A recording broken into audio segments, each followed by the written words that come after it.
What's up, guys? I am in the presidential suite of Steve Aoki in the Zaza Hotel. I mean, look at this place. It is sick.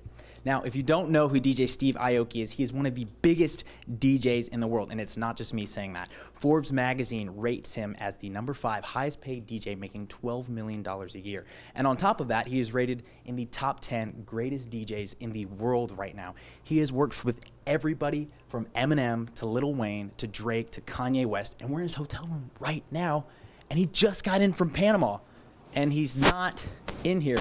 I think he's out on the balcony right now. Steve! I think he's listening to music. Steve, what's going on, man? What's up, man? Good to see you. You're just chilling out here. Yeah, Dallas, Texas weather. He's enjoying the view of Dallas, Texas. Can you guys see that right now? It's gorgeous. Steve, you literally just got off a plane from Panama. Yeah. And I'm messing up your R&R time right now. That's cool. What are you listening to? Linkin Park's new album, which is awesome. It's like my favorite thing right now.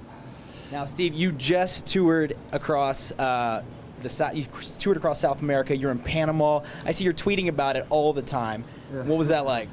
It was my first time in Central America. I did Nicaragua, Dominican Republic, which is a little bit out of the way, and then I came back and did Panama last night, and it was epic, like beyond epic. Really. I just want to compliment you on your outfit right now. You got the Dim Mak shirt on, which is your records, and then it looks like you robbed Tigger and took his pants. My comfort gear, you know, this is like what I want to wear when I'm just chilling or I'm on a plane, hanging out in the hotel, just, you know, before I go on. You are constantly on the road. You just flew. I mean, what is your schedule like? When do you ever get to sleep? Because I heard in another interview you said you were the king of naps, and I thought I was the king of naps. If you can't disco nap, when you're traveling in this kind of schedule, it's really, really hard. And when you have like tour dates back to back, and for me, like on this run, the flights were at 8 in the morning, sometimes like earlier. So we play the gig, go back and pack, and literally go right to the airport. And you're playing till like 3, 4 tonight, right? I don't know. I mean, whatever time the closing. Can we show the people your presidential suite room really quick? Because it is awesome in here. I walked in, and the bed looked like it was just made of like babies or something. It's so soft. I took a nap earlier. You took a nap. As you guys can see, Steve took a little nap. Can we get comfortable and sit down on the bed right now? Just want to get cozy. So Steve, you're known for having crazy parties. You're known for doing it big. You're one of the original LA DJs that pioneered that music out of LA.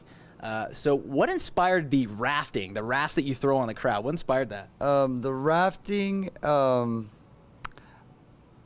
Coachella 2009.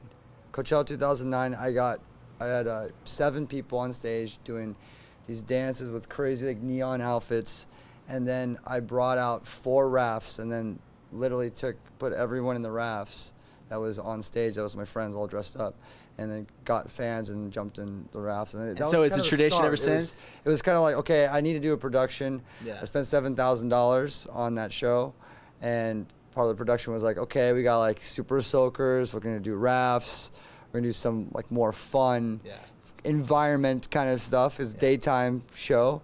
And then it worked, so people were having fun, and I just put on my rider, and then from that point on, it just kind of became a staple in the show. Now you're blowing up right now. It seems like you're always peaking. You're at the top of your game. I mean, you're always on tour with Lil Jon. I mean, you've worked with Lil Wayne, Kid Cudi, and you're friends with all of these guys. Did you ever think that you would get to this point in your career to where people are going crazy over you? Absolutely not. You know, I mean, the curve for me, it's like when people ask, like, hey, where do you think you'll be in 5 years, or where did you think you would be in 5 years ago? It's like my life is like, you know, like going. And now you're staying in presidential suites. Can't really predict what's gonna happen next. I think I can go for anyone's life, really. You know, you take steps towards one thing, but you know, you just gotta kind of ride the wave of where things are gonna naturally go. So, well, I'm pretty stoked to be here in your presidential suite right now, sitting on the bed. This is legit. It is like when you think about it, about like where I am right now, sitting in this amazing room, playing, you know, amazing shows. I mean, that's like the most important thing is you go into the venues and you're seeing all these people that are having the best times of their lives. At least they're like showing it, and you could play your music, your own music, and connect with them. Yeah, enjoy it that way. It's like that is the result of all this. Like for me, that's the most important thing. When did you have that first experience where it really synced in for you? You're like, people love my music. I get to do what I love. Was there a particular show or time? I think they're all like, for me, like mini successes, like mini little wins. And like there's certain shows, like there's so many shows that all are very important in my career. But you know, there's two things. You have your shows, and then you have producing your records, and seeing where each of those songs go and how they translate around the world. So I mean, each one of them, like there's a few of them that really transcended globally. Like Warp was a big record I did with Bloody Beetroots back in 2009. Obviously, No Beef, my record I did with Afrojack. Turbulence, the one I did with Layback Luke. And you continue to grow, it seems like. So we're totally excited to have Steve here in Dallas. And if you guys didn't know, if you don't have a ticket to the Lizard Lounge, you actually sold out the show tonight. No big surprise. So hopefully you got a ticket to the Lizard Lounge to see Steve.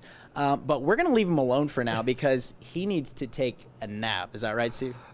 Yeah, I could nap on, like, you know, literally. Sometimes I can fall asleep in 3 seconds. I'm out. Sometimes it happens. It's ridiculous that I could sleep that easily. I just need an eye mask when it's bright, and I put my headphones on and I play, you know, some music, and I'm out cold. We're gonna play some music, get him some NyQuil, and make sure that happens. Thanks, Steve. Right, thanks, I appreciate it, man.